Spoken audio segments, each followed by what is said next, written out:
our bodies can do amazing things when they get out of their way. So when we hear people sharing, we're like, of course it's true because they experienced it. And it's the fasting. So when people who don't understand the power of fasting, they're like, oh, it only works because you're eating fewer calories. There's nothing special about fasting. It's just a low calorie diet in a period of a window. We're like, well, I don't know any low calorie diet that gave someone back their range of motion of an arm that was atrophied or removed scars or caused, the entire surface of someone's face to just, go back to feeling like, youthful skin. So giving our body time to heal is really, I think, what we're meant to do. And welcome to the Consciousness of the Way. I am your humble servant and seafood Taoist Master San Qing, and I'm still not. I'm not over it. So it's Christmas morning. I come down to the tree. Everyone knows the answer, and look what the universe has brought me. This incredible being. I'm so grateful to welcome to the podcast today, Jen Stevens. That's right. Well, thank you for having me. I am very glad to be here talking to you today. Well, I'm just really excited to talk to you because you're another example of the evidence of a conscious explorer taking and embodying something that is so ancient and so powerful that changes people's mental, emotional, physical, spiritual state by altering the very structure of what it is that we perceive as our flesh and blood, our human form. And this is an ancient practice that I'm very familiar with, and I'm excited to have a conversation with you today about that. Well, I'm really glad to talk about it. I will talk about intermittent fasting anytime, anywhere, with anybody, because I'm really passionate about the topic. And, we chatted a little bit before you started recording, and you mentioned, fasting is ancient. It's an ancient practice. And only in modern times could we be so arrogant that we think that we've, like invented something new. Like fasting is just a trend. It's just it's just a flash in the pan, when really, no, we couldn't be farther from the truth. Yeah. I mean, quite frankly, looking at the nutritional revolution, consciously, I dabbled in it in my teenage years, focusing really before I went on the path of a priest in my 20s. But when I was as a teenager, I focused on bodybuilding and powerlifting for quite some time. I got heavily involved in that. That was interesting. And through that, nutrition became the epicenter, the seed of creation. That's how you get the results. And even back then, when I was 11 on that journey, I was literally fasting one meal a day. And that was intuitive. I wasn't consciously aware of the power of it. So you just gravitated to that, like accidentally. It just is how you ended up. Well, come 40 years clicks in the game, consciously, things changed dramatically. But now knowing that intuitive state was, it was very, very, very powerful. It drew me to understanding that one meal a day, a very refined meal, a solid meal with a pretty consistently balanced sort of macro, micro sort of cycle, was very effective. And I got stronger. I had more energy. And, it was just insane. And I was doing that, Are you familiar with the American football player Herschel Walker? I've heard of him, yes. Well, I lived in Georgia. I was born in Georgia and lived in Georgia for a while. He played football for the University of Georgia a long time ago. I don't know when. The 80s? I'm not sure. It was a while back. But I'm not a Georgia fan, but my husband is. He could tell me exactly when he played. But what came to our attention later, when I was running Facebook groups, support groups for intermittent fasting, and someone found a video on YouTube of Herschel Walker, this strong football player, man. Also, I think he did some mixed martial arts later or something like that. But he says the very same thing. He started eating one meal a day as a teenager. I mean, he was playing high school football and he was very strong, and he gravitated to one meal a day naturally and was able to get really strong. And that's the way he's eaten his whole life. So when people say things like, oh, you can't be strong, you can't build muscle, you can't with fasting and nourishing your body in one meal a day. Well, Yeah, I mean, it's a lot of the norms are truly they're just false. Right. I was eating only collectively one meal, and it was after my exercise. Him too. Yeah. Right, which is the for anyone who doesn't understand this, you're more insulin sensitive, and the idea that the cells will absorb the nutrients at a much larger rate, a much more efficient rate, is a part of the ecosystem that takes place when you activate the basically the way your body consumes energy. So through that process, that's the most efficient way. And I was only having maybe 100 grams of protein a day, and by the time I was 16, I competed, and I was 187 pounds at 4% body fat. Wow. See, that is just amazing to hear because there's right now the trend. You know how in health and wellness there are Mm, trends that come and go. And right now the trend is force as much protein in as you can. mm, And mm. there are a lot of people in the space that would say that what you just described is physically impossible. Like you could Wow. not build um, Oh, muscle with absolutely. 100 grams of protein a day, but you did it. I could have a conversation. I do it for people, novices that, students that come in that, are still pursuing certain sort of physical, manipulations, I like to call it. And I've over the decades, I mean, I've taken. That's a great pinnacle. I just spoke to her the other day.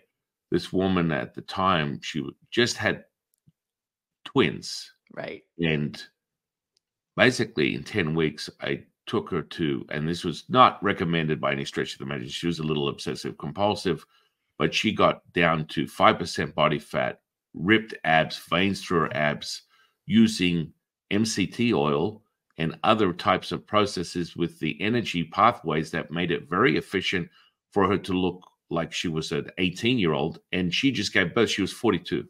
Wow. So Wow. that I think what people need to understand is harnessing the endocrine system is critical, especially within a woman's journey, because that's probably the most runaway train understanding and misunderstanding that most people have when it comes to nutrition and exercise for the feminine energy, the divine energy, the yin energy, as we would put it. And it's this whole you stuff enough protein into your pie hole here, and I promise you, overloading of that will result in renal failure. Well, That's yeah. pretty much that. You're looking for one course, and take a look around to all your idols, the bodybuilders, the powerlifters, all that.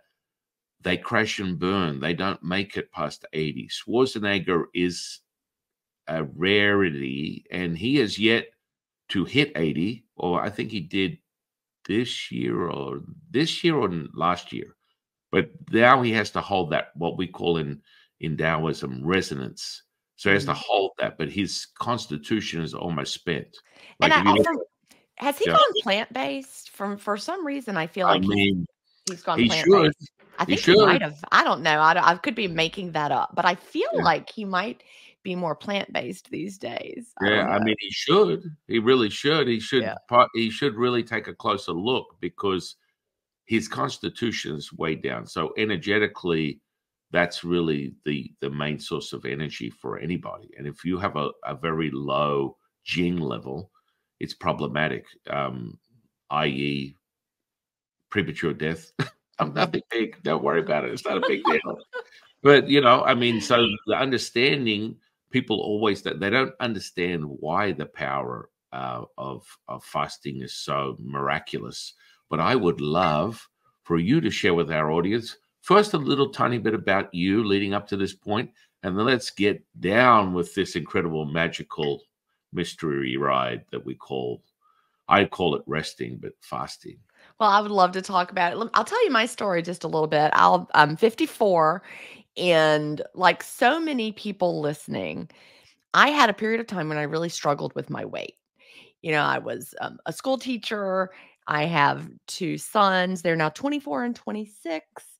And, I have a doctorate in gifted education. I was successful and good at like really everything if I set my mind to it, I could do it, except I couldn't maintain a healthy body weight. If I go all the way back to when I first started struggling with my weight, it was really college. I went off and gained the freshman 15 that, we hear about. And from that moment on, I came home for the summer, started my first diet, counting calories, and I was just on that roller coaster ever since. Up and down, slightly higher up, down, slightly higher up, until eventually, trying all the diets, trying really hard. I ended up in the spring of 2014. I went on a family cruise, looked at the photos from the cruise, didn't recognize myself. My face was just so puffy. My eyes were like, it just looked like someone had like inflated me. I got home and got on the scale and I weighed 210 pounds, which is obese. I'm 5'5". So I was like, I've got to figure this out. I've got to do something. Well, I had first heard about fasting, as a diet, for weight loss. That's all, we were really thinking about back then. We didn't understand the health benefits or even the spiritual benefits. At least I didn't. And so I was like, I've got to do something. I'd first heard about fasting, like I said, for weight loss in about 2009.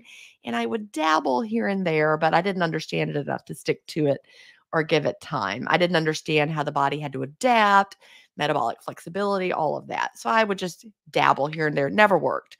And so, but there in 2014, when I was just so desperate, I did some other things first, but in the fall of 2014, like I guess probably around August, back to school time, I had been trying to do low carb slash keto, and my body did not like it. I didn't feel good. I wasn't losing weight. And so I was like, I knew I was in ketosis, right? Because I had a ketone breath meter and I was blowing high levels of ketones and losing zero body fat. And I'm like, I feel like maybe I should try fasting again. So I pulled out, some of my resources that I'd read about fasting. I was like, I'm going to start doing it. So I added back all the foods, stopped eating low carb, and started doing intermittent fasting consistently. And I haven't stopped since. So that was, like I said, somewhere in August of 2014. I wish I knew the exact date, but I didn't write it down. But at that point, I was just really ready to, get off that diet roller coaster. And I was ready to stop struggling. I don't think we're meant to have to struggle so hard and fight our bodies. So for the first time, I was really ready to, start to listen to my body and learn what made me feel my best. And, being able to trust that my body knew that low carb slash keto did not make me feel my best. But when I added back all the foods and started intermittent fasting, suddenly I felt amazing. I do think that time that I spent with keto got me, in ketosis got me metabolically flexible so that when I started fasting for real, my body was already able to shift fuel sources as needed, whether I was in the fed state or in the fasted state, my body just managed it. Um, and so I went on to first my goal was to lose 75 pounds and I lost it. And then I slowly went on to release about 5 more pounds, got down to about 80 pounds down. But the beauty of it is I've never yo-yoed again. Since that time, I'm going on year 10 now. I'm in the middle of year 10 and I've never had that up and down, up and down, up ever again. I've just maintained within a range that feels good. I've learned how to listen to my body, fine tune what makes me feel my best. I know what does not make me feel my best. And most of the time I choose what makes me feel the best without being overly dogmatic. Sometimes we need the emotional satisfaction of eating something that we know we're not going to feel our best afterward, but we want to eat it anyway. And so as a part of my journey, I just started sharing with the people that I knew. People knew I'd been struggling, obviously, just from looking at me. You could not look at me and not know that I had been yo-yoing up and down. So as a teacher, I wanted to teach people what I was doing and what I found. So I started a little group. People, my friends joined it that wanted to do what I was doing. And then the group got bigger. People just came. This was in about 2015 to 2016. And then I decided, the teacher in me, I wanted to send people to resources and, but here's a resource, but that one, ignore what they say here about this, do this instead. Here's another resource, ignore that. But I said, I've just got to write a book myself. So I wrote my first book about intermittent fasting with all the teacher advice that I wanted to put in there to teach people to make it their own. And teaching people to learn to listen to their body, work with their body, and find what works for them. And I've been on that path ever since. So I retired from teaching after 28 years, retired from teaching kids, but I now consider myself to be a teacher in the broader sense of the world. I'm here to teach people who are ready to listen how to design an intermittent fasting lifestyle that makes them feel great, learning to listen to their bodies. We like to say tweak it till it's easy, right? We're so used in the health space with no pain, no gain. But my perspective is Mm. you want to feel good. So if what you're doing over time makes you feel worse and worse and worse as time goes by, that's not right for you. You can tune into your inner wisdom and you don't have to go to YouTube and watch videos about what to eat or how to eat it or read books about that or follow influencers. The number one influencer is yourself, and your inner wisdom guides you. So there you go. In a nutshell, that's my life's work. Amen to that. Good. Incredible, really. No, I mean, it is. It's in a more spiritually related context of you know, it's not a dialogue, it's a monologue. And when you understand that and you're able to realize your intuition comes from here, and you will always get the correct answer if you're dialed in. Now, the variables is making sure the energetics are flowing. So, I agree with you in relation to how powerful this thing is. It's been integrated into Taoist practices for, if I want to just go on a human timeline that's been documented 6,000, 7,000 years, but let's just say it's been around for a Taoist, tens, hundreds of thousands of years. And now the historical aspect is something we could get into at another episode, but I have no problems dropping that mind bomb on people. So now we were talking more about this. I've always had this motto, less is more. So when it comes to exercise, to maximize someone's VO2, to maximize someone's hypertrophy, to maximize someone's resistance training, i.e. strength training, I've never been more into maybe a 30-minute workout 2 or 3 times a week at best. But for someone who's a novice who just wants to get in the best shape of their life, I always end up recommending, something in the ballpark of about, 27 minutes a week collectively, resistance training and cardiovascular training. And then when you add that up, strangely enough, there's some people in the industry, moreover, you're probably familiar with biohackers like Dave Asprey. Yes. He's an interesting character. The things I've been in the room with him before. Oh, you have? Oh, Okay. yeah. We travel in some of the same circles. Yeah. Okay. So, he's sort of like dipping into a lot of things that, don't need to make sense to me. I've been using these sort of principles for decades consciously, and they're very effective. So the old method of, we need to really count our macros and our micros is kind of a delusion. I think understanding what you speak of just a few moments ago and eating intuitively what makes you feel good.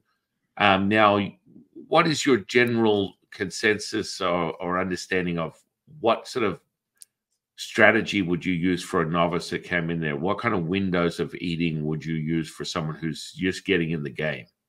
Well, that's a great question. And I actually have a book that just came out in December. I'm going to hold it up and show it to you. This one. Ooh, I get it in the camera. There you go.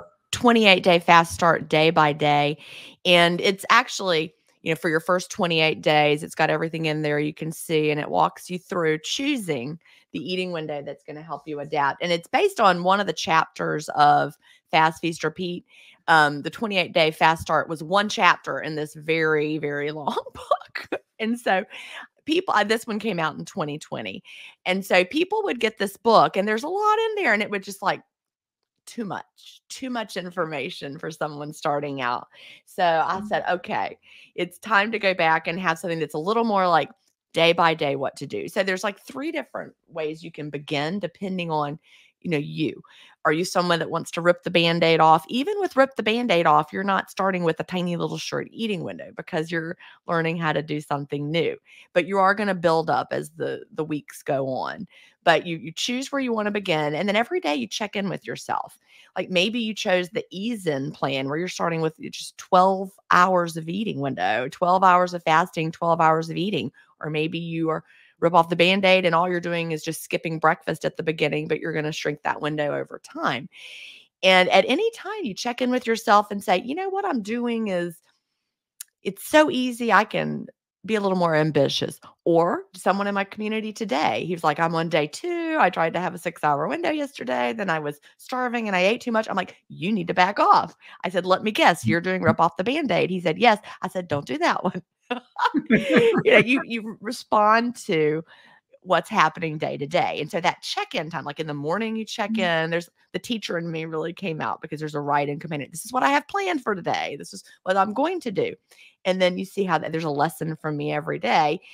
And then at the end of the day, you check in again. How did it really go? Was it right? What do I need to focus on? And, for those first 28 days, we're not focusing on losing weight or weighing ourselves. We actually even put the scale away. Like every day you check off, I did not weigh myself today because we're not getting distracted by that because we're teaching our body to do something new. And intermittent fasting can be a powerful way to lose excess fat. But if the only reason someone is starting off because I want to lose weight as fast as I can, I'm going to do intermittent fasting, then you're not in the right headspace for it yet. We want to understand that it's much more powerful than that if you let it be. And so I want people to start off with the right mindset and having a lifestyle mindset. Like one of the first things you do when you're starting is craft a why statement. Like, why are you doing this? And it's fine for weight loss to be part of it, but we want it to be so much more. You want to be more comfortable in your body. You want to be physically active. You want to age well. You want to reverse diabetes. You want to be there for your grandkids. You want to be able to run on the beach, whatever it might be. You're envisioning the way you want to be 20 years from now, how you want to age, how you want to move through the world. And then one of the next things I have people do is make a promise to themselves that they're not going to quit. This is not something we start and stop. This is not a plan that you're going to fall off the wagon. Some days you'll have longer windows. Some days they'll be shorter. And you didn't fall off the wagon if your window was long one day. Maybe you only fasted for 8 hours and then ate up for 16. And that's just how it ended up that day. But we all fast when we sleep. So once you accept that, I can't quit fasting because I sleep every night. It's just a matter of dialing in the right eating window that makes you feel your best and helps you achieve your long-term health and wellness and weight loss goals, if those are part of it. And knowing that, we've got all the tools in our toolbox. The fasting is part of it. How your eating window is structured, how your fast is structured, um, whether you do, longer fasts, such as, 36-hour fast, followed by something we call an up day, which, we're trying to balance the fasting and the feasting, right? We don't want to get overly restrictive with that. We want to have that balance that feels good so that it feels better and better over time. And also the piece in there that I want people to start thinking of as they move on through the months, not at the beginning. We don't want to start and change everything we're eating all at once. That's too much. You just begin, you're just nailing the fast, you're listening to your body. But as time goes on, your food choices are very powerful, choosing what makes you feel your best. And most of us tend to gravitate away from ultra processed foods over time and go towards real foods that are going to nourish your body and however that might look. We have people in our community who find that over time they gravitate towards being carnivore, for example. That would not feel good for me, but they listen to their body. Maybe they've had gut issues and so they're trying to heal from that. And so they're using carnivore as kind of like an elimination protocol to heal the gut. And then maybe they're going to add plants back in. Maybe they won't. On the other end of the spectrum, there are people like me. I have gravitated to be more plant-based, more and more plant-based over time. And, right now I'm practically, completely plant-based at home, but when I'm traveling and when I'm out, I have what's available and what makes me feel good at the time. So, it's a matter of understanding that, again, like I said before, listening to yourself as you're going and being curious every day. Well, how did I feel? How did that go? What went well? What could I look at? Maybe have a different idea about how that could go tomorrow. But the whole goal is to empower people, to drive their own ship and to connect within instead of all that noise coming in. Like we talked about at the beginning, the idea of protein. Right now, people are just bombarded with gotta count your protein, gotta add more in, gotta eat.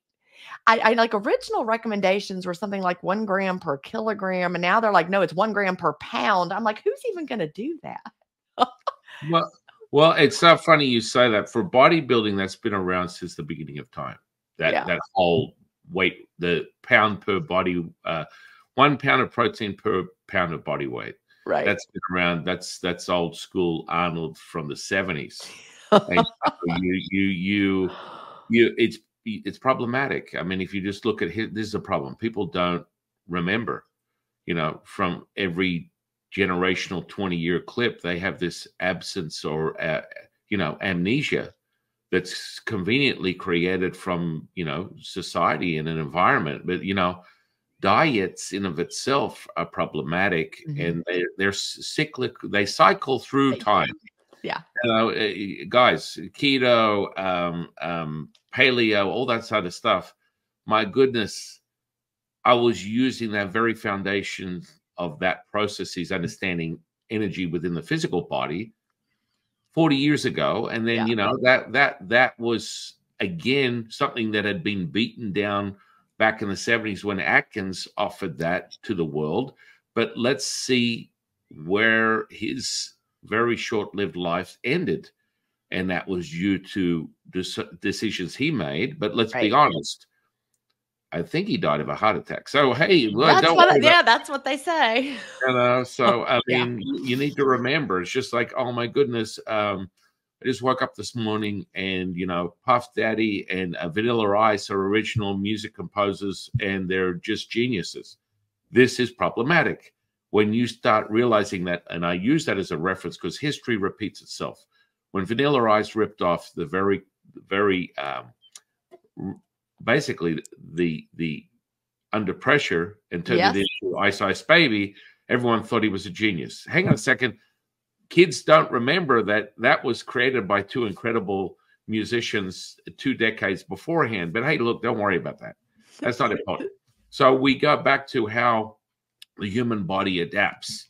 And I really want to stress that to everybody in the audience is understanding why fasting is such a powerful tool. It has been for Taoists for thousands of years, but moreover, understanding that less is always more.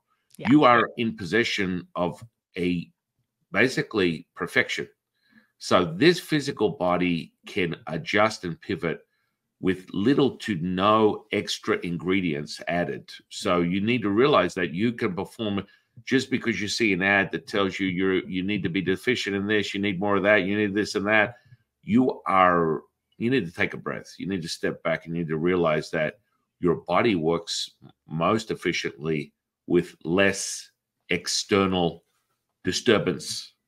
And that's true. so, you know, let's talk about the healing properties because I mean it's quite evident that just more recently, for many years, the liver has been a regenerative organ and has Mhm. been adapted and acknowledged as that through health and fitness really. So the fact is that every organ in your body can regenerate itself. Now, people don't realize that, and it depends on the time and window of time it takes. So, a really powerful tool, a side effect of fasting, is autophagy. So, Absolutely. Yeah. getting in the game of that, and then getting rid of, I like to call it the human Roomba. The Roomba comes around and sucks up all the quirky, weird distorted cells, and we get back to the races of regenerating thing. Now, I came to that realization when I was a teenager because I would take my body fat to these ridiculously low levels and feel superhuman. I recommend people to recycle the fat that is within your body on an annual basis, at least, to understand that Mhm. when you tune that in, you're going to feel amazing. And of course, you're going to detox, because this is sort of like the anchor for a lot of people's issues, is the storage center of your physical body, and what that means from a sickness perspective. How did I get here? You want to speak more on that? Yeah, and really it's easy to understand when you think about it. Imagine that you're having a party at your house and the party goes on 24/7. New people arriving, they're bringing food and drink, you're eating, you're celebrating, everybody's just partying around the clock. How Woo! filthy and gross is your house gonna get? With this, I'm thinking like a frat party or something, fraternity party, like Animal House. People coming in, partying, partying, partying. It's gonna be a mess, stuff, junk everywhere. So instead, no, you want to close down the party and you clean it up. If you have to have periods of cleaning up or everything's gonna be a mess. Now that's an extreme example, but in our bodies, when, in modern society, when we wake up in the morning and, people are advised first thing you do before your feet, minute your feet hit the floor, you got to cram in some food and then have snacks and eat 10 times a day. And before long, they're probably going to be recommending we wake up in the middle of the night to spike our metabolism. I don't know. But really the idea that you need to be constantly putting stuff in. Well, when is your body ever going to rest? When is your body ever going to deal with what's already there? And so, you mentioned autophagy. That's our body's recycling and upcycling program. You mentioned the Roomba, but when I was a school teacher, we were great at upcycling. We would get old junky stuff. Like we would go to the cafeteria and find the old milk carton crates, bring them to our classroom and make bookshelves out of them. Or we would get, old boxes of things and cut them up and make something new. And our bodies can do that too with our old junky parts that are in there. We just have to give them a reason to do it. And, I have a podcast called Intermittent Fasting Stories. It's audio only. You can find it on all podcast apps, but I've recorded, I think, 426 episodes, and I'm always blown away at unexpected healing that people have going on. Like just yesterday, I was talking to someone. She was two friends that live in Australia, but one of them, she's been fasting, I guess, for about a year. And when she first started, she had just had like a dermatology appointment. She had some melanoma kind of things removed, and something about the skin on her face. Her dermatologist recommended that, gosh, the skin on your face is very, very damaged. So next year, when you come back for your recheck appointment, I expect that we're going to have to use this treatment. And I'd never heard of it, but it's like you put this stuff on your face and it like basically peels off the layer of Whoa, your that I mean, it sounded awful, sounds like a amazing. snake or something, snake skin coming. Anyway, it sounded really extreme. She's like, just you're gonna have to do that. And yes, it's uncomfortable. And yes, your face is gonna peel, but you're gonna have to do it because there's so much damage. So fast forward a year, she went back to her dermatologist and had her skin check, and her dermatologist, and she's like, no, I'm ready to start the treatment. She's like, you don't even have any evidence of that. You don't need it at all. Your skin is like brand new. And who would expect that? Well, I would, now that I've been doing intermittent fasting and talking to people for so many years. We also have people tell stories of things that are just like remarkable, like old scars. We had somebody, this is someone early on my first year of recording the podcast. She had been morbidly obese. She was a nurse following the standard dietary advice. She even counseled people on how to lose weight, but she couldn't do it herself, right? And it was because she was following, bad advice, the typical dietary advice. She found intermittent fasting. She was able to lose weight and no longer be obese. But in the meantime of doing intermittent fasting, she had a scar that was over 30 years old from a C-section when her son, I guess her son was born 30 something years ago. And it was a really thick, ropey scar, if you've ever seen scars like that. And she said over the course of time as an intermittent faster, that 30-year-old scar disappeared to the point that it looked like just a pencil mark on her skin instead of a thick, ropey scar. Her body said, well, we don't need this old junky scar tissue anymore. Now that food is not coming in all the time, we're going to break this down, do something with it. We're really great at recycling proteins. That's another thing about not needing all of our protein to come from without. We've got a lot of old junky stuff within. As I lost 80 pounds, I had a great deal of excess skin because I was obese. My body used up that excess skin thanks to autophagy. There was a man that I interviewed, and he had been injured in an accident. I think it was his left arm was atrophied. Like he couldn't even put on deodorant. He couldn't move. His range of motion was so bad. His arm was basically useless. And over the course of he lived a one meal a day intermittent fasting lifestyle. He did not do anything extreme like eat excess protein. He just ate in his window. But over the course of time, his atrophied arm rebuilt itself. He wasn't doing occupational therapy or going to physical therapy. His muscle returned to that injured arm, and he now has full range of motion in that arm. He told the story himself on my podcast. So hearing these types of stories are just astonishing. And, you wouldn't say you're going to rebuild every part of your body, but our bodies can do amazing things when they get out of their way. So when we hear people sharing, we're like, of course it's true because they experienced it. And it's the fasting. So when people who don't understand the power of fasting, they're like, oh, it only works because you're eating fewer calories. There's nothing special about fasting. It's just a low calorie diet in a period of a window. We're like, well, I don't know any low calorie diet that gave someone back their range of motion of an arm that was atrophied or removed scars or caused, the entire surface of someone's face to just, go back to feeling like, youthful skin. So giving our body time to heal is really, I think, what we're meant to do. You've mentioned in your spiritual tradition that fasting is certainly not new, but every major religion includes fasting. In the Christian Bible, it says when you fast, not if you fast. We're expected to have periods of fasting as humans, and our bodies are amazing, physical machines that need a period of rest so it can, rebuild and repair like it's supposed to. We've all cut ourselves and watched our body, scab up that cut, and we leave it alone and then it heals and you can't even tell where that cut was.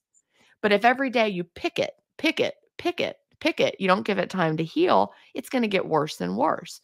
Well, everything inside our body that we can't see is the same. It needs that period of time to be able to do what our bodies know how to do so well. Yeah, no, amen to that. I mean, it really is. You start on the journey of just this misinformation, quite Yeah. frankly. It's just social media not really understanding. I would say I've taken zero to hero, probably thousands of people that have achieved their physical body's ultimate goal of within 10 weeks looking like the model for a front page muscle and fitness magazine, using the very foundation that we're speaking of today. And I don't go over 100 grams of protein in its entirety. I haven't lifted. I have a full commercial powerlifting gym here at my house. I haven't really played or tinkered with that for over 15 years. Mm-hmm. I don't do more than, 7 to maybe 18 minutes a week, and I cannot budge my muscle tissue. I set a standing weight of about 260 pounds, and I just seem to get more muscular, and I'm not doing anything. Right. So this whole fallacy about, you need to eat more protein, the type of protein, the quality of it. If you eat dead flesh, you're going to realize that it's more powerful than the source that it comes from. If you understand the cycle, the animals eat the plants. I And then you know. eat the animals. So it's kind of like, You look at the most muscular animals out there, and they're plant-based. You look at the elephant who's built this entire body eating plants, and you're like, plant protein is good protein. yeah. You just have to not get it out of a processed like powder that someone's selling you over the counter.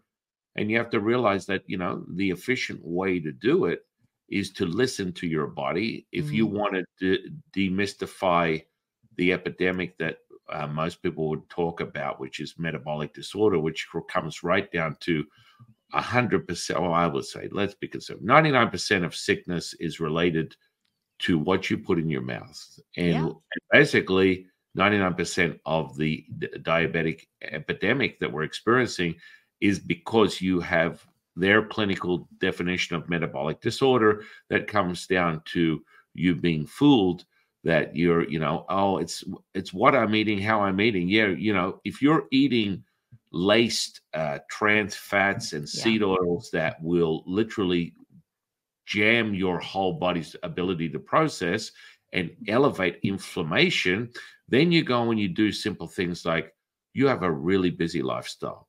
You wake up with little to no sleep. Your brain peels off some serotonin. You start your day, you're in a beta brainwave. That beta brainwave will decimate and viscerate you if you are a very emotionally driven person that is out of control. That's generated from the food that you eat. But moreover, once you hit that beta, have a cup of coffee, you've had a bad day, you realize you're losing your house, you woke up and found your husband having an affair with the neighbor. All these things add up.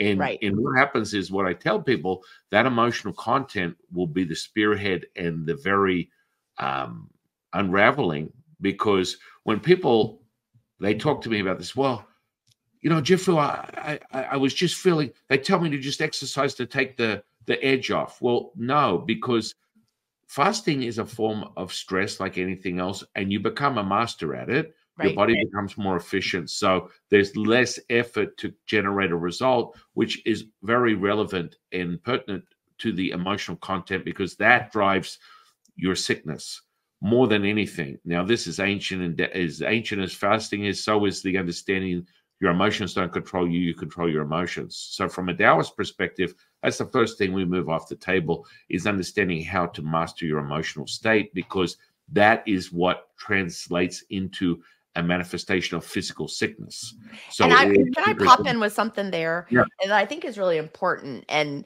with my community, that I have a fasting community, and one thing that is really, really evident with so many people who've been struggling through their whole lives with just their weight and emotions, like you said, the whole idea of mastering your emotions and the concept of emotional eating. And there are a lot of people who have been trained from childhood. Maybe, their mother meant well, when you're crying, your mom gave you a cookie. And so you come to associate food with soothing your emotions. And then as people grow up, they continue to do that. And now, for whatever reason, they're attracted to living an intermittent fasting lifestyle. So they start the lifestyle. And then all of a sudden, they've turned off the ability to soothe with food because you're fasting. So during the fast, people really have a hard time with that until they really, go inward and understand what's happening, because feeling your emotions, recognizing them and not stuffing them down or soothing them is a shift for a lot of people. well, you're detoxing on every level, Yeah, right? Detoxing mentally, emotionally, physically, spiritually. it's So true. let's not get twisted, ladies and gentlemen. You go intermittent, you go dry fast, you go 3 days, 7 days, 10 days, and that's not dry fasting. But let's just say my all-time greatest hits is like, I think, 5 to 7 days dry fasting. Oh Now gosh.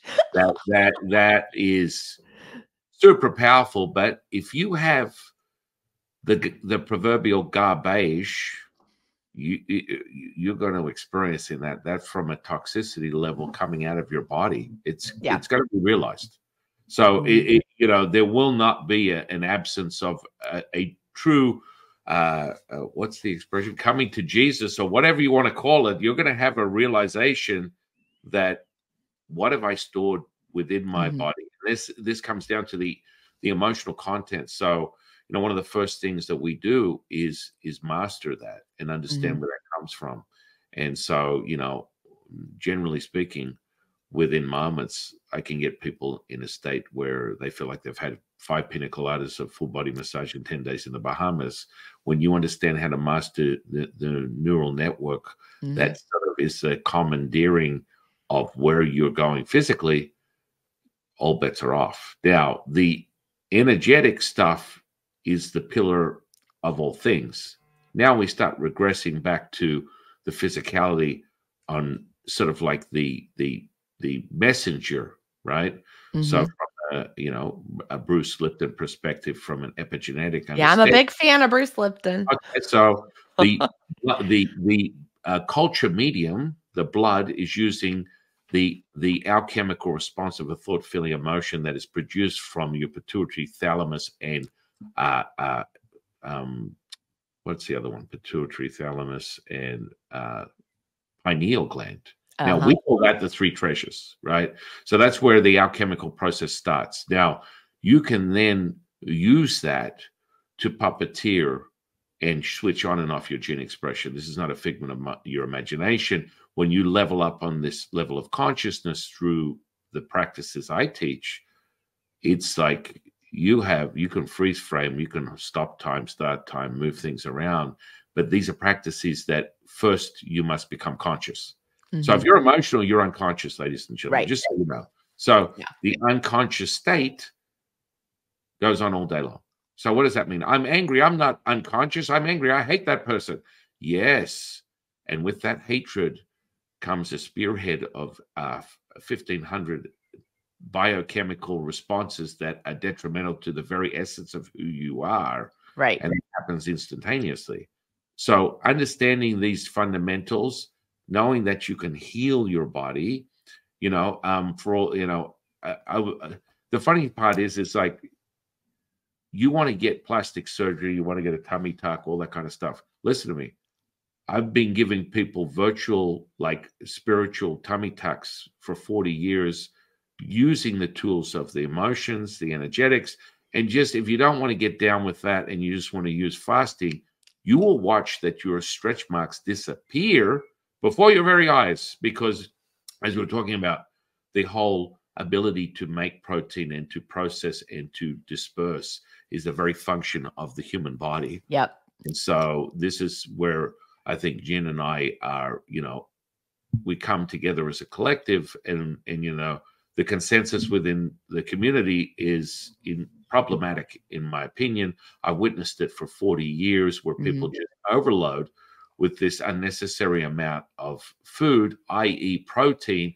And the shortcomings is, if you find it in a powder, if you find it in whole food, the end result is you'll find your kidneys in the toilet. But hey, look, don't worry about that. That's just a no. It's not. It's not. It's not a metaphor. I'm literally serious. If you don't start to understand what the true essence of your human body is, it starts with the kidneys. It starts with the Jing from a Mhm. Taoist perspective. That's your constitution. So all your life forces from that very essence. If you're not aware of that, you need to take a closer look. But honestly, 60, 100 grams of protein, and I can have a very healthy 200, 260-pound, muscle-bound, 10% body fat bodybuilder. And they're like, I don't even understand how this works. Yeah, and it's really, I mean, it's sad watching people who are so confused because they wanna be healthy, they wanna live longer, they wanna be strong, and so they're watching this video and that video, and right now, like, the pendulum is swung to overdoing protein, and so people will come into the community, and they'll say something like, "I went to my doctor, and my doctor said that there's no way I can get in enough protein in a 5-hour eating window, so he told me I need to extend it to 12 hours so I can get in 150 grams of protein a day, and I'm trying to do it, but I feel terrible, and it feels like too much food, but my doctor said to." And I'm like, "Well, go back to the part that said it feels terrible." I mean, if you can't force it in, you're trying to force it in, that is your body telling you stop doing that. But, the doctor's the authority, and my doctor said, and my doctor heard it, and it's exhausting because I really feel like half of my work is saying Think for yourself. What is your body telling you? How did that feel for you? You know, Right. people are like, yeah, but anyway, Well, that can I be mean, exhausting. I'm sure you know the same thing. well, the core of everything I teach is if you're thinking, you're not knowing. If you're knowing, you're feeling. And so Mhm. that visceral effect that, and you've had quite a few little peaks here through our conversation earlier in the conversation where, you know, due to my clairvoyant training, you know, I see the energetic potential realized in your physical body because everything is energy, and then I feel what you're experiencing, and that's just an attunement. So understanding that, you know, you need to realize what the truth is. It's just like now that just that admission is having a visceral energetic effect on you. You start to feel that what they call that tingling and that chill that you get. And you know, Jin's experiencing a mild amount, not as much as earlier. But when you start to develop these skills, and so when we do, we I teach people aura readings, so everything's stored in the Ooh, emotion.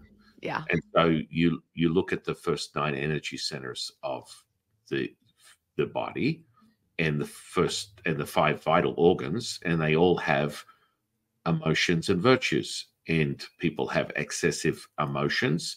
Once you harmonize the emotions, you reveal the virtue. So it's very disturbing to people that I can look at them for 3 seconds and give them their mental, emotional, physical, spiritual state, and they're Well, like, now I I'm so curious about what mine. the hell.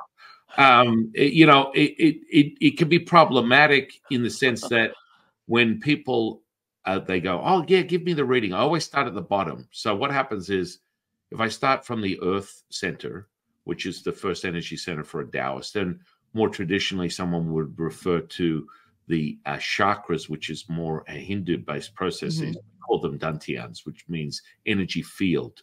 Moreover, we talk about a Dante, sorry, the energy field is the elixir. So when we're looking at that in a reference point, I go from the bottom because by the time I get to what someone conventionally would call the root chakra, which is the first energy center, by the time I get to the sexual energy, most people are like, whoa, whoa, whoa, okay, yeah, oh, yeah. You know what? This shit is real. Yeah, Yeah. it is real. It's very real. And I'm my problem, I guess my personality's problem is I just read it like a menu. I'm not attached to whether you tell me I'm the next coming of John Edwards, the psychic, or Jesus Christ, the healer. I don't care. I'm just reading the information. And Right. when you remove yourself and you are the present moment, it becomes realized very easily because that's the true center point of all things. And within Taoism, it's called the Wu Ji, between the breath in and the breath out, which is the stillness. And ultimately that is the mother, which is the mother of all things, the Tao. And in other traditions, other belief systems, this rolls over to the universe, Buddha, God, Allah, Jehovah, whatever you want to call your center point. But there is a fundamental difference when it comes to Mhm. the energetic properties, because what is taking place in what we consider the 3D from a quantum physicist perspective is a different electromagnetic spectrum. Whereas pure source we call chi, the mother or God or universe, is a different wave. It's completely different. It's whole. So you're bringing this source down into what is fundamentally distortion. In this 3D reality has been manipulated by your attention intention. It's cut from that cloth of perfection. But Mhm. when you bring that in, now you're resetting it to that. So, you know, a lot of this stuff is really, it's interesting. And people always, they get excited and then they go, I wish I never did that. And so I get very reserved by sharing information, especially on podcasts, because then it I ends get it. because they're Well, like, but yeah, what a great gift to be able to see that, right? well, Or is if it it's like a psychic, little is it a lot? just so you know, my dear friend, you want to sign up for one of my training programs, you can learn it yourself. So this Ooh. is a system. It's a method that's been handed down for thousands of years. Yeah. The difference is I've been teaching it to the Western world, and people have a whole new sense of reality because this is something that you should fundamentally know anyway. Right. So through the history of time, you have been separated from your true self. I do And believe that, and our modern world is, for well, not just modern world, for, couple thousand years at least, and if not before that, the yeah, yeah. society is set up to keep us away from that knowing. Right, and that's really Mhm, critical. So I refer back to the exercise where people want to exercise away their problems. That's not going to happen. So once you start a level of stress, you go downhill from there. So mhm, everything we're speaking of has a level of resistance within the physical ecosystem. That's the whole purpose of it. You become more adept. I've taken people's testosterone levels that are in the toilet. They're like, I think I need to do TRT. I'm like, really? What are you at?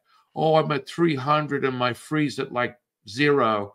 And I'm like, okay, so you're about to hop on the needle here and have an artificial idea of reality. Give me 72 hours. We'll get rid of your, on at face value, blood work of any sort of evidence of insulin resistance. And then, moreover, let's take a look at your testosterone. And within 72 hours, no joke, wow. we're at 1,000, 1,100, and the free is like up to 150, 160. Now, how is that possible? Because this is what it's about. It's understanding how powerful this vehicle is. Yeah, And, this is nothing more than a micro of a macro. mhm, So whether you lean on a scripture, an ancient text, something that you're using to guide your belief system, it's all in there. You'll all find it there, and it all resorts back to this. It all mhm. resorts back to your connection, and it's a monologue. It's not a dialogue, and that's what I think people get a little twisted about. So you're sort of like against the grain in your belief system with some of the more contemporary distorted views of how things are supposed to be. How is that received by the community? What's that guy? One guy I've heard a couple of times, Jason Chang. Fung, Jason Oh, there Fung. you go. That's Yeah. it. Um, he seems to be sort of like pretty neutral Switzerland about this stuff. Is very sort of like, here's the information, how it works. I honestly, personally believe a lot of these guys that are really in the industry are downplaying the power of this stuff. They're downplaying what the potential is when you get into higher states. And I don't think anyone's really ever funded it because there's no money in it. Well, that's So, true. Yeah. you And, know, there's not only no money in it, but, allowing me to go down that road just a little bit, big pharma and big food are working together to make sure that we become customers for life for both big food, and then we need the big pharma. And so, my personal soapbox about that is, now the train of thought in America is, well, it's just you can't help it. You just are born with your body's problematic, and that's why you can't stop eating. And it's really it's just how you were born, and it's not the food. Definitely it's not the food, but we've got drugs that we can give you that'll make you stop eating.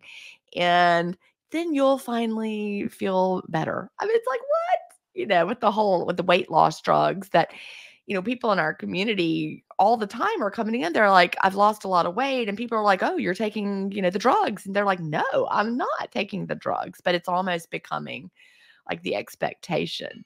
So disconnecting from the idea that there's something fundamentally flawed about your body. And so the reason that you're obese and sick is because your body has failures, and we've got a drug that will correct those failures, is the paradigm that the world is in.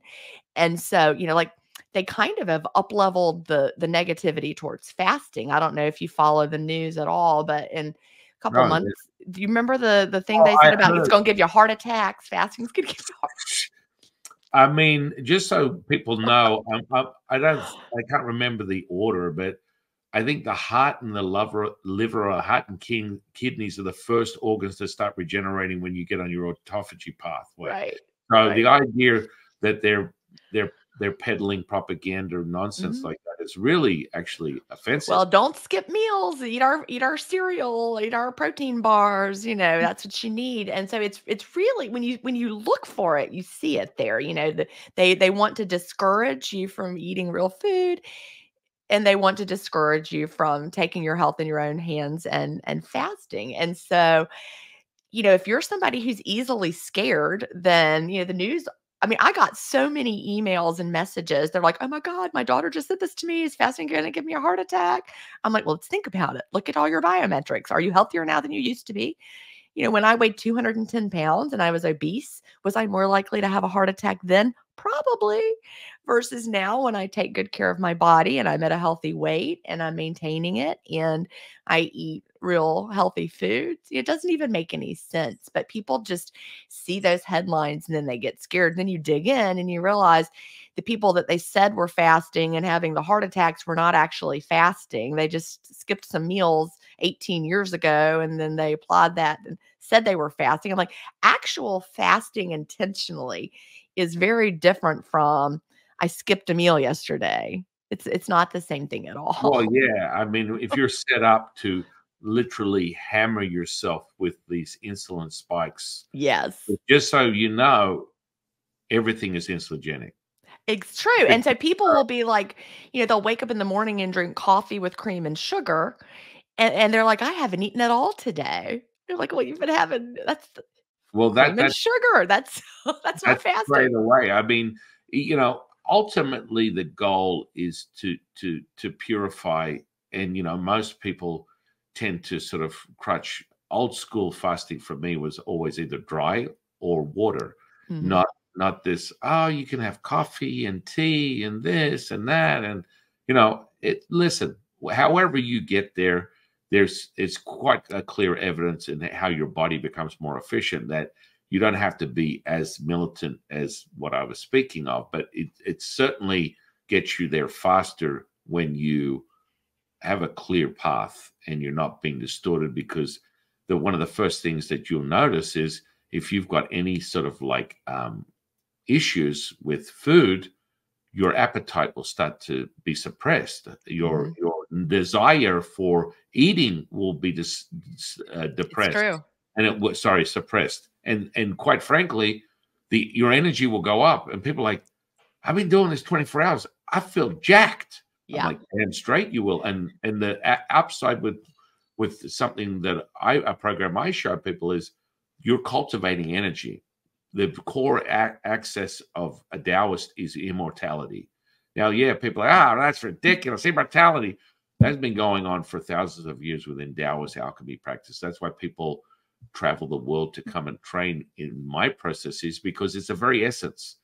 And now, when you understand how to saturate the 50 trillion cells that you have possession of and access the 0.07 millivolts of electricity, you are jacked. Yeah. That will give you a new definition of what you think a caffeine high is. You can't even come close. And I mean, this is the issue that people don't seem to understand. And you have it all. So when they're eating, now, would you recommend any sort of like form of physical exercise to incorporate into your program? Well, that's just a healthy way to live your life, right? You wanna stay active and, like I'm going to Pilates after we finish recording, and I love actually what you said about not needing to do so much. I go to Pilates once a week. I have a private Pilates teacher, and I'm going once a week, and I'm building muscle with once a week Pilates. I do reformer Pilates, which is on the machine, and it feels great. So I think everyone should move their body in a way that feels good. We don't wanna just sit and rust in place. We wanna stay active and be able to move our bodies however we want to as we age. Now I wanna go back to what you said about what we have while we're fasting.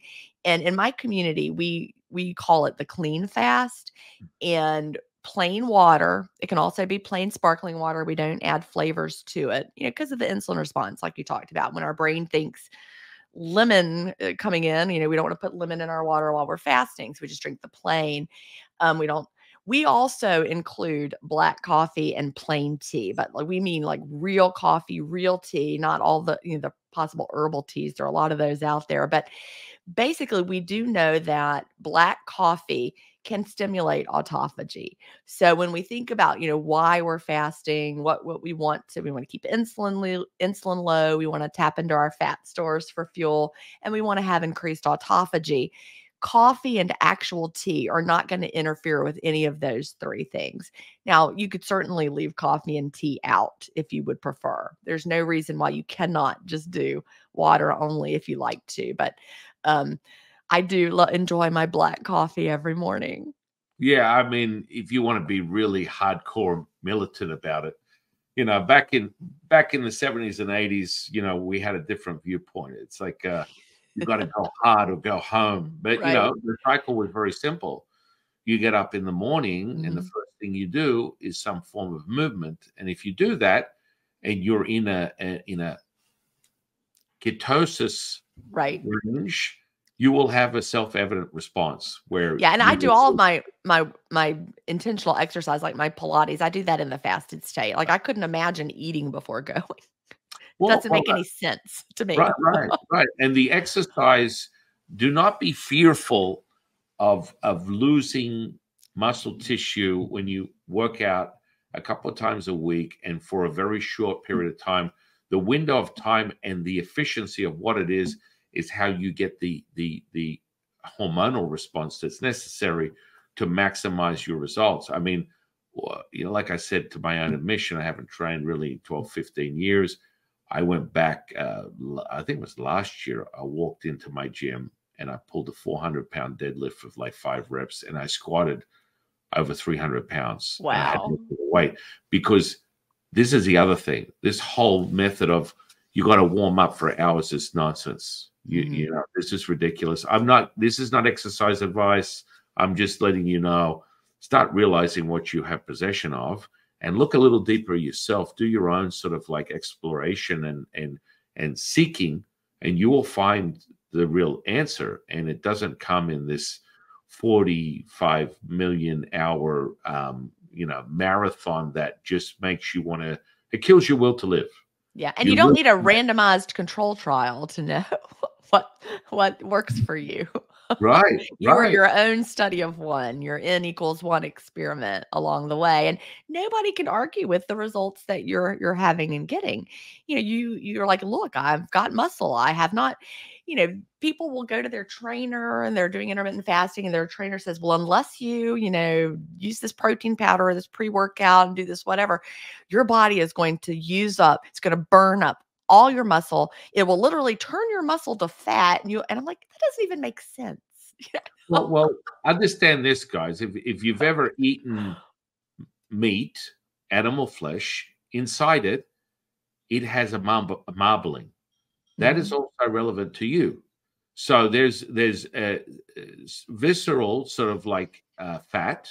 So that means that there's stuff that's inside you that you cannot visually see. And that means that if you make a conscious effort to target these sources of energy, you may go, hang on a second, why is my waist gone down, but my weight on the scale hasn't changed, and I'm more energized and more firm, more fit, more mhm. agile, more supple, you know. And that's another thing I get into, supple, which is a process that I teach people how to get into movement. That is really the key to all things. Yeah, And we call so, that body recomposition in our community, where you are losing the fat because you're fasting, and your body's like, "Well, I can use some of this that I already stored up. I'll use that for fuel." That's why you feel so good once you're fat adapted, because your body has got, you've got stored glycogen in your liver. You've got most people have too much fat stored in their liver as well, and your body needs to use that up, and you'll feel so good. And it's not gonna burn up your heart tissue or your valuable lean muscle mass when it can get to the stuff that's stored away for the energy. And so you'll lose the fat, but you will maintain the muscle mass or even build more. Like the man I talked about whose atrophied arm rebuilt itself. He wasn't doing physical therapy to do it. His body just said, "Oh, now we've got time to put some proteins over there on that atrophied arm and build it back up." And it just happened over time. It wasn't magic. It was his body's ability to do it. yeah, I mean, I'm a testament to that. Yeah. I don't even try. If I in my mind, and everyone knows, your brain doesn't know the difference between something you experienced or something that you create in your imagination. I literally think about lifting, and That's true. I mean, research supports that, right? it's self evident, and it comes with, it's always good to have a framework. I've always been an advocate of losing body fat, not weight. Weight in of itself is problematic, and you've lost sight of what you're doing if you don't have a clear understanding of what the difference is. And the good old one, a pound of muscle is heavier than a pound of fat. Let me think about that one for a minute. That used to be that was so classic for so many decades, and they're like, it is true, and I'm like, whew, okay, let's sit down and have a little mathematical sum here. 1 pound, and then another pound, and if you have a pound of rocks or you have a pound of fat, it's still a pound, right? So, but we by volume, fat takes up more space, and lean muscle is smaller. So by volume, by size, lean muscle tissue is heavier if you have the same exact volume of it. But people miss that part. They don't get it. A pound is a pound. A pound is still a pound. And this Yeah. is the delusional state that people and it comes down to the atrophy and hypertrophy myth, the protein myth. I mean, we can go on and on and on. I just, conditioning. I think conditioning for bodybuilding and powerlifting gave me a great insight into nutrition at the beginning of the game. And the myths, and you see how many are out there. And I'm just curious, are you plant-based? Are you completely plant-based? Yeah, I have maybe consciously 10, 15 years. It just I'm in the past. I just feel so much better the more plants that I eat. So well, yeah, you'll know when you want to level up. I mean, there's very little. If people go to the profile of 20 basic amino acids, I think it's 22, but basically the 8 essential amino acids you need to form protein and have it digestible, not including what you produce in your body, is an external thing. And that's where people get sold on. Go get your eggs, your protein, your animal flesh, whatever. That's all good and well. But in reality, even if you go supplement wise, most of the stuff, 99% of the stuff on the market is derived from animal byproducts. So that means that even if you're getting an amino acid, unless it's a fermented amino acid, which basically the Japanese became the masterminds by fermentation, and there was a release of fermented amino acids that were 100% plant-based back in the early 2010, 2012, but they're 10 times the amount of what it costs to get your classic amino acid blend. Let's just say branched chain amino acids. Hey, guess what? Leucine is nothing more than duck feathers. That's where they extract that from. So So when you get an average amino acid that doesn't tell you it's fermented, it's coming from pig skin, animal byproducts, and that's what you're consuming. So you're still, even if you're vegan and then you're like, I want to supplement with amino acids, you're getting animal products. Ooh, I'll just stick with my beans and my grains and vegetables. Right. And what's the key essence of that? Microbiome, right? Right. So you get that in order when you realize that this other myth where you got to have 3 showers a day, you got to brush your teeth 3 times a day, you got to do all this stuff. You're restricting and disturbing an ecosystem. You're removing the bacteria from the very essence and place of where it needs to be. So yep, you're exactly right with that. I had something in my mouth that went on with that. I had a crown put on a few years ago. Going back, I'm not sure I would make that same choice again, but it had like a weird, this is going to sound gross, I'm going to go somewhere gross. It had a weird odor to it. Like I brushed my teeth, it smelled bad. It smelled like something was trapped in there. So I went to my dentist, and my dentist was like, oh, well, you need to use Listerine and you need to disinfect it. So I started doing all that, and it did not make it better. It was still terrible. You're like trying to kill those germs. And then I discovered a probiotic toothpaste that actually encouraged a healthy mouth microbiome. Instead of killing what was in your mouth, it encouraged what was supposed to be there. So I started using this new toothpaste that was a probiotic encouraging toothpaste. And guess what? My tooth stopped smelling weird. Right. How bizarre is that? That's weird. How is that possible? Yeah, so, like, you go to the store and they try to put hand sanitizer on you, especially, like, during the pandemic, they'd be trying to squirt it on you. I'm like, "Don't put that on me." Well, every time, for the audience, every time you have a shower, you're washing all the good bacteria off your skin. Yeah. Now, I would recommend, honestly, a shower once a day, if not every second day, depending upon what you're doing, because you are literally people. It's like drawing blood. It's like, oh, you got a sickness. Let's draw all this blood out of your body. You literally are destroying your immune system when someone takes a vial of blood out of your body. Wow, Like I never straight thought away. of that. Oh yeah, you're done. Like and you get really sick. Like you literally have no immunity. It's instantly drawn from you. So when someone takes blood as a sample, first and foremost, they need a drop, but they take vials. Yeah. You are opening yourself up for big problems. For it takes days, weeks to regenerate that. Wow. So you need to be very mindful that all these things are taking place, and in the purpose of scientific research, because you're the lab rat, I mean, that's really what it comes down to. The ancient stuff is always going to come through and through, and realizing how simple it is to create an ecosystem that repeats itself and is healthy and healing, instant healing is, then you get into the resonant frequencies, and then you go even deeper. If you want to go into somatic sort of like syntax using the ancient linguistics that is deep embedded inside your DNA strands, words, numbers, symbols, letters that gravitate you to what it is that gets you all warm and fuzzy inside, you're going to level up on understanding how to heal yourself from a frequency level. Wow, that's so cool. I have a good friend. I was just in Dallas this past week, and some friends of mine we attended a conference there, and one of them is an energy healer. He just got into this late in life, and he's like, I'm kind of keeping it hidden from the people in my old life because they will not understand.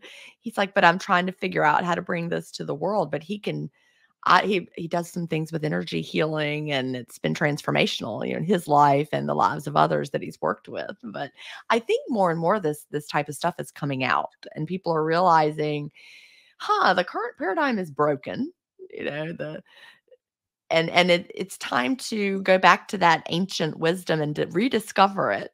And it's not new; it's always been there, but we've just really disconnected from it, and we've listened outside instead of listening inside. So I've got to go in just a few Yeah, minutes because it's time for me to absolutely. get to Pilates. Absolutely. But what a great conversation we've had.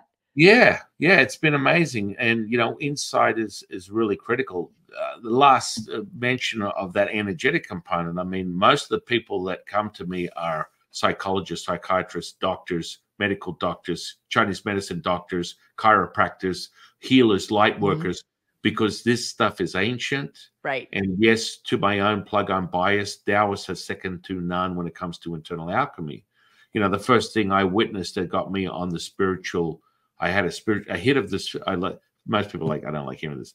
I had a hit of the spiritual crack pipe 30 years ago, when I instantly witnessed a healing where gangrenous flesh went back to pink in color in 40 minutes. Wow. Now, this is what I'm used to on a daily basis. This is what I teach people, how to transform and transmute physical flesh, and it wiggles back before your very eyes. You will think you're having some type of like delusional like vision, but it will reform back to its original state. And people are like, holy shit, how is this possible? But this is this is the resonance that I keep speaking of. And once you hit that resonance, all bets are off. Yeah. And so when people learn how to do that, and it comes with a method, repeatable method. I'm not talking about a glimpse. Oh, yeah, I had this miracle and I went on the path and I never saw it again. I see that type of stuff every day. I experience and observe. I mean, I could go down the list. I believe you. Yeah, it's absolutely amazing when you open your mind up to what is possible. Well, opening your mind or not, it's going to happen. If I'm hanging out in the same room as you, you're going to have a fundamental new realization of what your experience of reality is. But anyway, I just want to thank you for sharing your time with us today. I'm going to put all your social media under this podcast. I want people to go out and check out your stuff, your social, your website. Go digging closer. Read. You've got books, right? You've got a couple of I books. do. I would for anyone who's, wants to get started, isn't sure how 28-day fast start day by day is the one you really want to get started. But you also need this one because this is the one that you will refer to. And it has really everything you need long term so that you can live it successfully. We don't fall off the wagon every day you're fasting. It's just being intentional about extending that and giving your body the rest and repair that it needs. Yeah. So I want to thank you so much for sharing your time with us today. One last final question. What is your definition of consciousness? Ooh, my definition of consciousness. I don't know if I've ever had to define that. Consciousness is all that is, and we each are part of it. Ooh, I like that. Is that okay? I love that. I quote it down Pop to, quiz. yeah, basically consciousness for me is realizing you have choices. Yeah, there you go. Yeah. Well, I want to thank you so much, Jen. Thank Well, you. thank you for having me. I really enjoyed it. Really, really, really grateful you spending your time with us today. I want to thank you. I want to thank the universe for bringing you into my life. I want to thank the audience for sharing their time with us today. And I am your humble servant and Sifu Taoist Master San Qing. And I'll see you in the next one, guys.